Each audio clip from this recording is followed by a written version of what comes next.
Greenhouse gases are gases that confine heat in the Earth's atmosphere. This leads to the warming up of the Earth over a long period of time.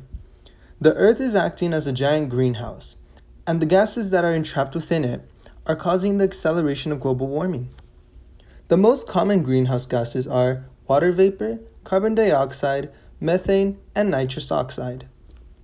Many of these greenhouse gases have been around for millions of years. Our planet has naturally dealt with these greenhouse gases through natural cycles such as photosynthesis, carbon cycles, and even ocean biological cycles.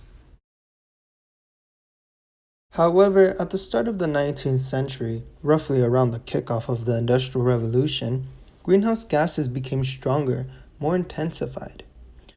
Human activity and industrial activity are to blame for the intensification of greenhouse gases. Due to the unprecedented amount of CO2 emissions from simply driving your car to working in a factory, Earth is now experiencing global warming because it can no longer handle human-enhanced greenhouse gases. Now, I present you a more simplified and visual demonstration of the dangerous effects of global warming through greenhouse gases. With greenhouse gases trapping heat in the atmosphere, negative effects on Earth continue to increase. Let's start with the increase in temperature. A very basic concept, really. Earth will continue to get warmer and warmer, which leads to the melting of ice sheets and glaciers. This will ultimately cause sea level rise, which leads to flooding and possible submersion. Despite all of this, there are some areas that experience droughts and dry weather and will only get worse as things continue the way they are. In both scenarios, this puts all forms of life in danger. Humans and animals could get respiratory diseases from the smog, which could lead to death. Food supply will go downhill and eventually lead to death. Animals would change their migration patterns to relocate to a more suitable area, but ones that don't have that option will eventually go extinct. In other words, they face death.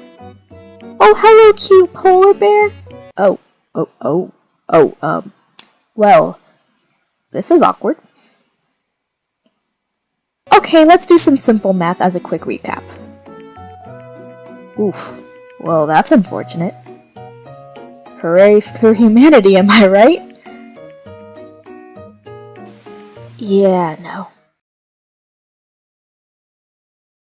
Now, we shall address the origins and importance of acknowledging human-enhanced greenhouse gases. Greenhouse gases essentially serve to trap heat, primarily from the sun, in order to keep the earth warm. The most abundant greenhouse gases in the atmosphere include water vapor, carbon dioxide, methane, nitrous oxide, ozone, and chlorofluorocarbons.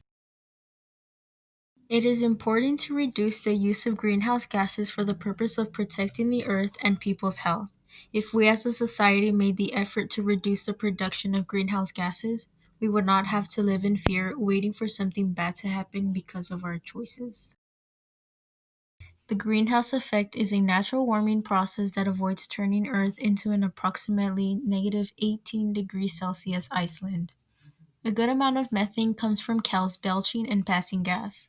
It is said that these actions of the cows alone produce more greenhouse gases than a car.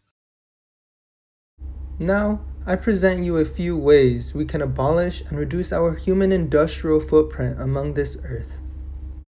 Reducing emissions at home is an important way to battle climate change. A few examples are adjusting your thermostat 3 degrees lower in the winter and 3 degrees higher in the summer, which can reduce carbon dioxide emissions by 1,050 pounds per year. Programmable thermostats can also automatically lower your energy bill and reduce another 1,050 pounds of carbon dioxide emissions. Installing solar lights is also a good option because it can be used inside and outside. A few more examples of reducing emissions at home include washing clothes in cold or warm water, as avoiding hot water saves 550 pounds of carbon dioxide emissions, planting a native garden, and line drying clothes, as hanging clothes out to dry uses no electricity or gas. In California, there is the Low Carbon Fuel Standard, which is designed to decrease the carbon intensity of California's transportation fuel pool and provide an increasing range of low carbon and renewable alternatives. There is also the AB 32 Scoping Plan, which is a comprehensive multi-year program to reduce greenhouse gas emissions in California.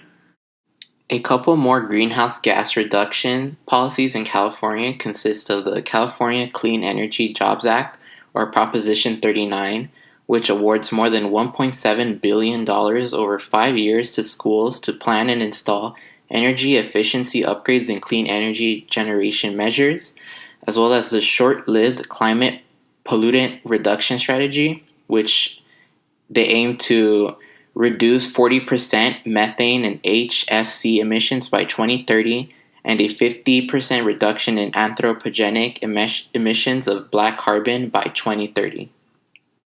Thanks for listening about the origins and dangerous consequences of human-enhanced greenhouse gases. As a friendly reminder, we must all do our part to ensure environmental prosperity for future generations to come. Thank you and goodbye.